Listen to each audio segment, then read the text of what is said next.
come away with the struggles of a lifetime of writing poems. And when I say struggles, I don't mean in a negative way.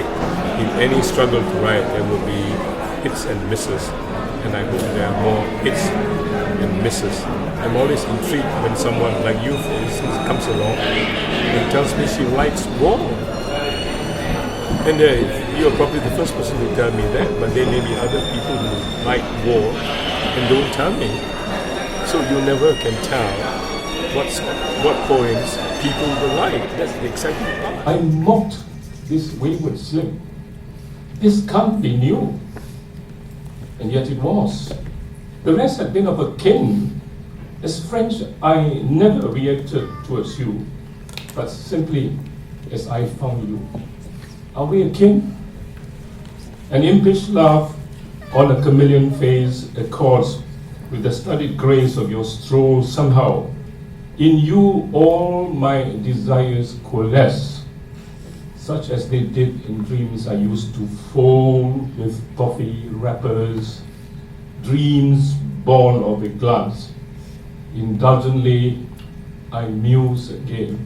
I would like to say that looking around me and looking around at many of the poems, many of the writings around me in Singapore especially, there is, I think, sometimes a lack of what I would call honest sharing. I think for one reason or another, most of us in Singapore have been either shy of bearing our lives, or we have been perhaps a little bit intimidated. So where are we at the end of the day, after the yen for power making of hay? Where those who pushed us on, spurred decisions, designs for all of us will be heard. Where those whom we helped took in tow and forgave much as we moved fast and slow. How do we now answer to ourselves and to those who sacrificed, who love us? For in our glory we push them aside, taking them for granted, ignoring their pleas. Where even those we fought so hard for, promoted upstairs, offered huge pawpaws. Where those who said, fear nothing, we are always solidly behind, defending. Where those whose tongues were sweet, like the birds who go tweet, tweet, tweet. So it was an opportunity for me to perhaps arrange things in such a way to show my preoccupations right from the beginning. Because I belong to that generation which grew up with the country. We grew up with Singapore. We experienced what life was like before the war, what it was during the war, what it was soon after the war, and then the uncertainties and the challenges that came with independence and so on. That hawker there, selling me and kway teow, is prosperous, round, quick-moving. With practiced ease, he blows his nose, tweaks it dexterously, secures complete evacuation, then proceeds to comply with the slogans, the injunctions to keep Singapore clean, keep Singapore germ-free, keep Singapore by wiping his fingers thoroughly on his apron. He is not going to dirty the drains, clutter the spittoons, obeys the law, deals with his cold seriously. If you sneeze after a meal of mee or kway teow, it's really the steaming hot soup, the chilies and the pepper that discomfort you.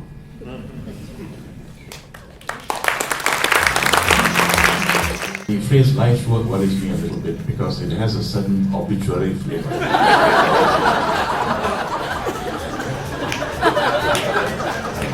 And then it starts fading. The point I'm making is this: the image in our minds, recall, is really powerful. It's got even greater possibility than reality, something you can hold.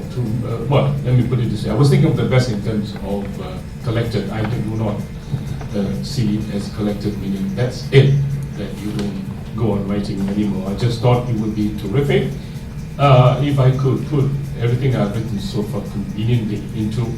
And even as I was growing up in Jalan Yunus in the Geylang area, my house had a lot of trees. But when they wanted to build the PIE, the Pan Island Expressway, one of the first things they did was to offer me like $5 for a rambutan tree, $10 for a mango tree, $15 for a durian tree, that kind of thing. I mean, this was way back. So in that sense, trees and cats have in some ways also fostered, shaped, and fashioned my sort of sensibility, particularly my poetic sensibility. So I'm very happy with the cover. Thank you, Edmund.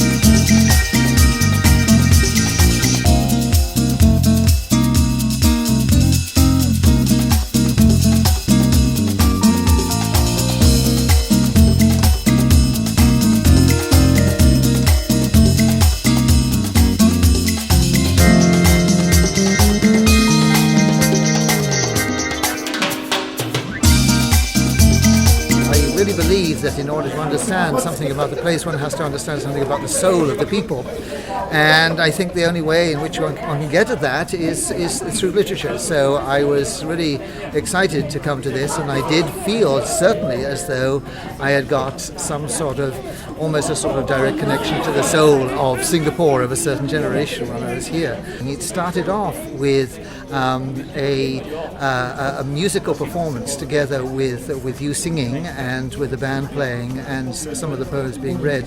And I've always believed that poetry is essentially music. Originally it was always together with music. Whispers of wickedness degraded, the original strain floating over the rim.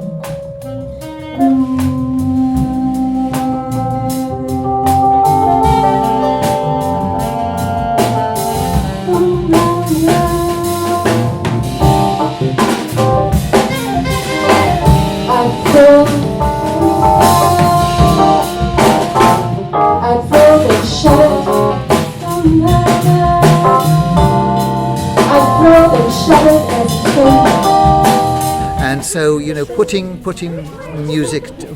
poetry together with music was very exciting for me. I really enjoyed that very much.